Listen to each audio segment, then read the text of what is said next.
Everybody's heard of black holes, but did you know galaxies eat each other too?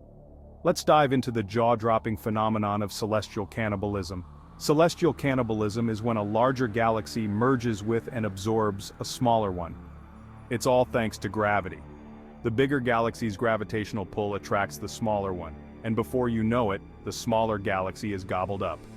During this cosmic collision, stars, gas, and other materials from the smaller galaxy get assimilated. The smaller galaxy's structure, totally disrupted, sometimes even destroyed. But this isn't just a space horror story, it's crucial for galactic evolution.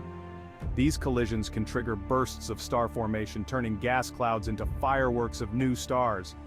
The resulting galaxy often transforms, sometimes becoming a massive elliptical giant. And here's a fun fact. Our own Milky Way is munching on smaller galaxies right now. So next time you gaze at the stars, remember, out there, galaxies are having an epic feast. Stay curious, space enthusiasts.